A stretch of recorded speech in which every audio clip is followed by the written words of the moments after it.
Tole barnootni keenya har'aa mata duree ennaa jedhuun walitti deebinee jirra.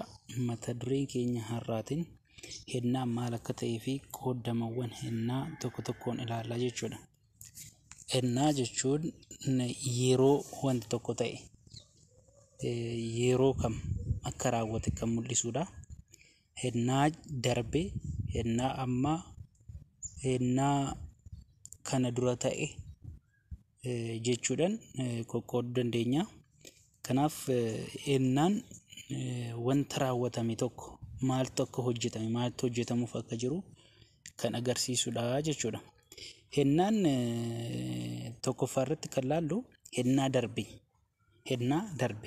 Ennaa darbe gocha yeroo darbeen wal qabatu yommuu ibsu ennaawwan sadi of jalatti hammatee argama. Isaanis ennaan darbe, ennaan kuni xumuramee yookiin amma waliin hidhata kan hin qabne ibsuuf kan fayyadamnudha. Ennaa darbe fakkeenyaaf isaan gara biyya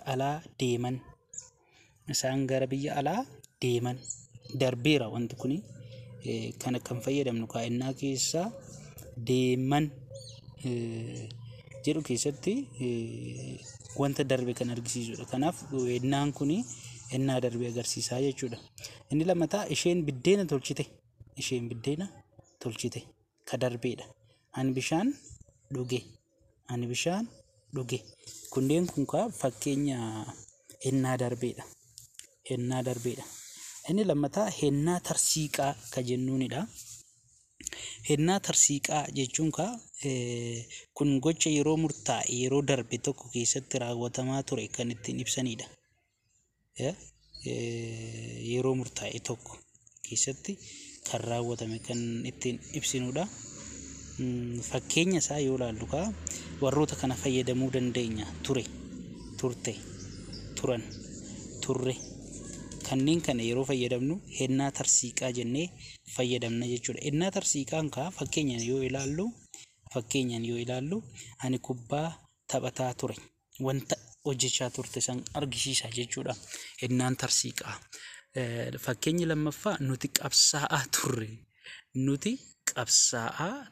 Maal gochaa turre?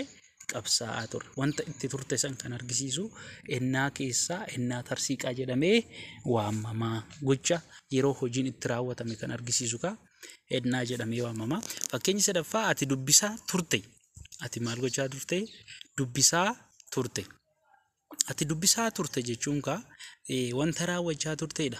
Maal hojjechaa turte? Dubbisaan ture, nyaachaan ture, deemaan ture, karaarran ture, hojiittiin ture, barnootarran ture, barnootarra turan, barnootarra turre jennee kan ibsinu walumaa galatti ennaa tarsiiqaa jalatti ramadamu jechuudha.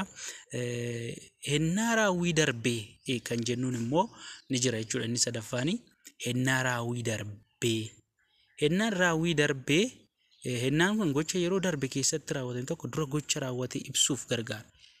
Wanta darbe san dura gocha raawwate san ibsuudhaaf kan itti gargaaramnudha. Ennaan raawwii darbee immoo raawwii yommuu dabalatu xumura gargaartuu immoo turte jennee as keessatti illee fudhachuu dandeenya jechuudha. Isheen galtee turte. Yeroon ani mana gahu maatiin rafee ture. Argitanii? Gocha san dura rafuu isaaniin dura kan raawwatame kan argisiisudha. Yemmuun ani mana gahu maatiin rafee ture. Hojii lama jechuudha as keessatti kan raawwatamu. Fakkeenyi sadaffaa yeroo ati dhuftu ani deemeen ture. Yeroo ati dhuftu ani deemeen ture. Ilaa hojii lama qabata as keessatti jechuudha. Ennaan kuni ennaa raawwii darbeen kan wal qabate jechuudha. Har'aa fi walumaa galatti ennaan raawwii hojii kan argisiisuu fi ennaa darban kana bakka saditti qoonnee ilaalleerra. Ennaa dabrinee, ennaa tarsiiqaa, ennaa raawwii darbee jennee bakka sadi qoonnee ilaallee jechuudha. Barnoota itti dhufuun waa'ee ennaa itti fufna. Har'aaf kanuma daawwadhaa. Viidiyoo gabaabduudha sirnaan ergaa isinii dabarsuu dandeessi jedhee kana yaadedha. Ammaaf kanumaan xumurra yaada yoo qabaattan karaa keessaa karaa teelegiraamaa barnoota afaan oromoo ka jedhuun nuquunnamuu dandeechuu jechuudha.